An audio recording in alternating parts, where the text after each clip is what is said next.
नयाँ युकुलेले गाइस पहिला चाहिँ अनबक्सिङ गरौँ अनि यसको बारेमा भन्छु है त। यो चाहिँ अब मैले दराजबाट मगाएको थिएँ। सोप्रानो साइज हो। मसँग टेनर साइजको र कन्सर्ट साइजको छ नि त अलरेडी। अनि यसो सोप्रानो साइजको नि लिन मन लागेर चाहिँ मगाएको। जस्ट क्युरियोसिटीको लागि एकचोटि अनबक्सिङ गरौँ अनि हेरौँ है त।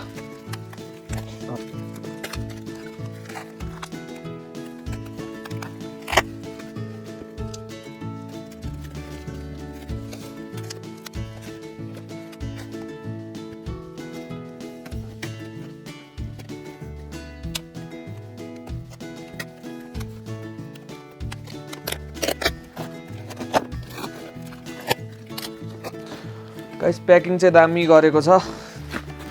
बक्साभित्र नि अर्को बक्सा ल। सो हाम्रो युकुलेली अब हेरौँ।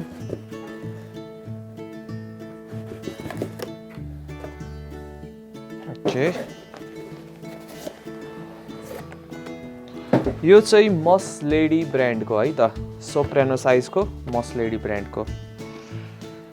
गिग ब्याग त राम्रै छ। क्वालिटी चाहिँ राम्रै लाग्यो है। राम्रो छ यार ब्याग त।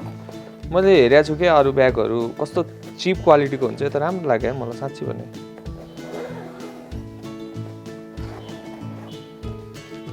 ओके वाउ, यहाँ छ हाम्रो युकुलेली।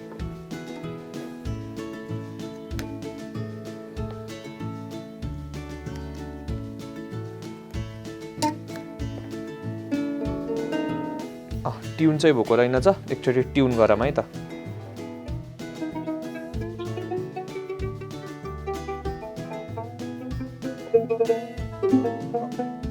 ट्युन चाहिँ गरिसकेको छु। पुरै नै लुज रहेछ। अनि अब युकुलेलीको बारेमा म ओभरभ्यू गरिदिन्छु है त।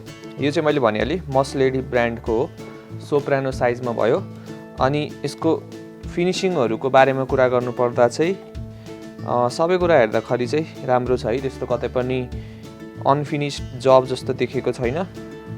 साथै तपाईँहरूले यहाँ 1 वर्षको भन्नाको छ 1 वर्षको वारेन्टी अनि 3टा सर्भिसिङ नि पाउनु हुँदो रहेछ है। अब मैले चाहिँ अहिलेसम्म मेरो युकुलेलीलाई किनेदेखि सर्भिसिङ गरेको छैन। कस्तो हुन्छ त्यो चाहिँ थाहा भएन।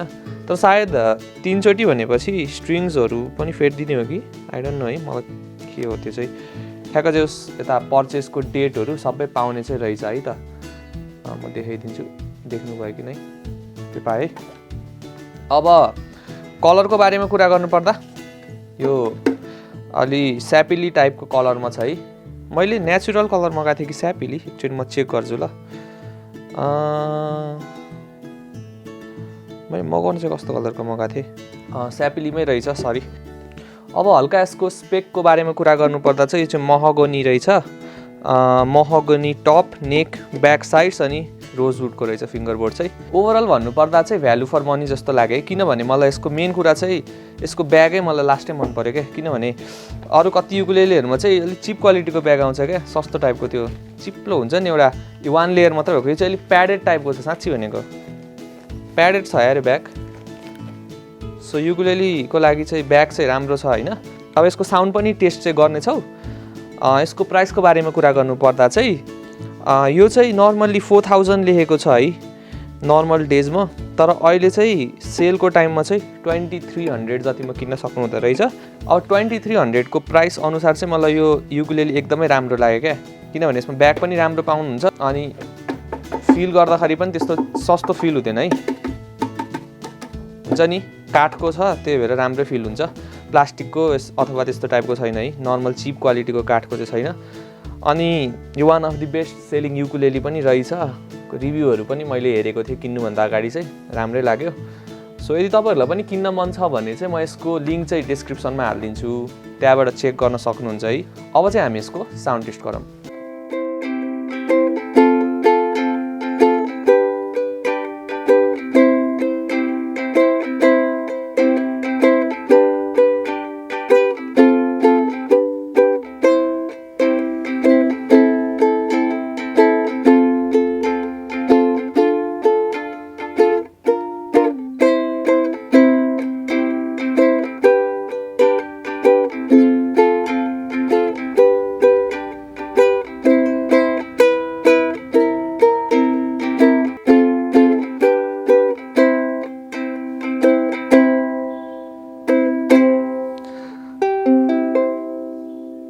अब ट्युनिङहरूको कुरा गर्नु पर्दा चाहिँ सायद मैले यो भर्खरै हुन्छ नि भर्खर ट्युन गर्न थालेको भएर चाहिँ ट्युनिङ चाहिँ बेला बेलामा जाँदो रहेछ।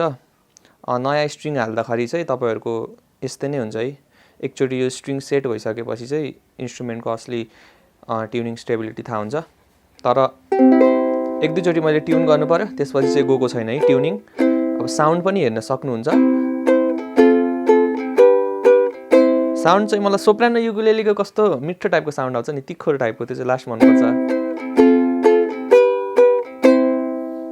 साउन्ड चाहिँ अब त्यस्तो वाउ टाइपको साउन्ड चाहिँ छैन, योभन्दा बेटर साउन्डिङ पनि हुन्छ है सोप्रानो युकुलेले। तर तपाईँहरूले के बुझ्नु पऱ्यो भने चाहिँ यति प्राइस रेन्जको लागि चाहिँ यो एकदमै राम्रो साउन्ड हो क्या, मैले थाहा भए अनुसार चाहिँ।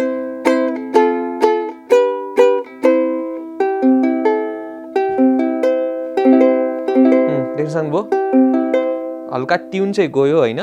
यो सुरुमा ट्युन गर्दाखेरि यस्तो भएको जस्तो लाग्यो मलाई। एकचोटि फेरि ट्युन चाहिँ चेक गर्छु ल म। यो ए स्ट्रिङको चाहिँ ट्युन गएको थियो, यो आउँदाखेरि पुरै लुज भएर आएको थियो होइन, त्यही भएर सायद एक दुईचोटि ट्युन गर्दाखेरि गएको होला क्या। किनभने तपाईँहरूले याद गर्नुभयो होला गिटारमा पनि नयाँ स्ट्रिङ हाल्दाखेरि एकैचोटिमा ट्युन बस्दैन नि, तपाईँहरूले एक दुईचोटि रिट्युन गरिरहनुपर्छ। अब तपाईँहरूले साउन्ड पनि सुन्नुभयो, साउन्ड राम्रै छ। अनि अब यो कसको लागि चाहिँ यो युकुलेले बेस्ट हुन्छ भनेर चाहिँ म भन्छु है त। सो यो युकुलेले चाहिँ आई थिङ्क बिगिनर्सहरूको लागि चाहिँ सबैभन्दा राम्रो हो। बिगिनर्सहरूको लागि किन राम्रो भन्दाखेरि चाहिँ यदि तपाईँहरू टाइट बजेटमा हुनुहुन्छ अथवा तपाईँहरू कन्फ्युज हुनुहुन्छ म सिक्न कि नै भनेर है, सिक्न सक्छु कि नै यस्तो टाइपले कन्फ्युज हुनुहुन्छ भने चाहिँ यो स्टार्ट आउट गर्दाखेरि यो लिँदा हुन्छ जस्तो लाग्छ मलाई चाहिँ। अब तपाईँहरू सिरियस भएर गिटार पनि छ, लाइक नर्मली एउटा युकुलेले लिन मन छ भने सोप्रानो साइजको त्यो लिँदा नि हुन्छ है। सानो पनि छ हेर्नु, तपाईँहरूले जता बोकेर जाँदा नि हुन्छ, बजाउँदा नि हुन्छ, रमाइलो हुन्छ है बजाउन। तर मेरो लागि चाहिँ आई थिङ्क बिगिनर्सहरूको लागि एकदमै बेस्ट छ। अनि कसैले गिफ्ट दिनु मन छ भने पनि राम्रो छ है त युकुलेले। जे होस् भ्यालु फर मनी लाग्यो, ब्याग पनि राम्रै पाउनुभयो। अब यही नै थियो यो युकुलेलेको रिभ्यू चाहिँ, जुन चाहिँ मस्ल्याडीको हो 21 इन्चको सोप्रानो युकुलेले। तपाईँहरूलाई कस्तो लाग्यो कमेन्टमा मलाई भन्न सक्नुहुन्छ। र किन्न मन छ भने चाहिँ मैले फेरि रिमाइन्ड गरेँ, मैले लिङ्क चाहिँ डिस्क्रिप्सनमा राखिदिएको छु, तपाईँहरू त्यो लिङ्कबाट किन्नु होला। त्यो लिङ्कबाट किन्नुभयो भने चाहिँ मलाई पनि सानो हेल्प हुन्छ र यस्तो भिडियो बनाउनको लागि सपोर्ट पनि हुन्छ। सो आजको लागि चाहिँ यति नै। अब फ्युचरमा चाहिँ म अरू प्रोडक्ट रिभ्युजहरूको पनि भिडियो चाहिँ ल्याउने छु, त्यसको लागि चाहिँ मेरो च्यानललाई सब्सक्राइब गरिदिनु होला।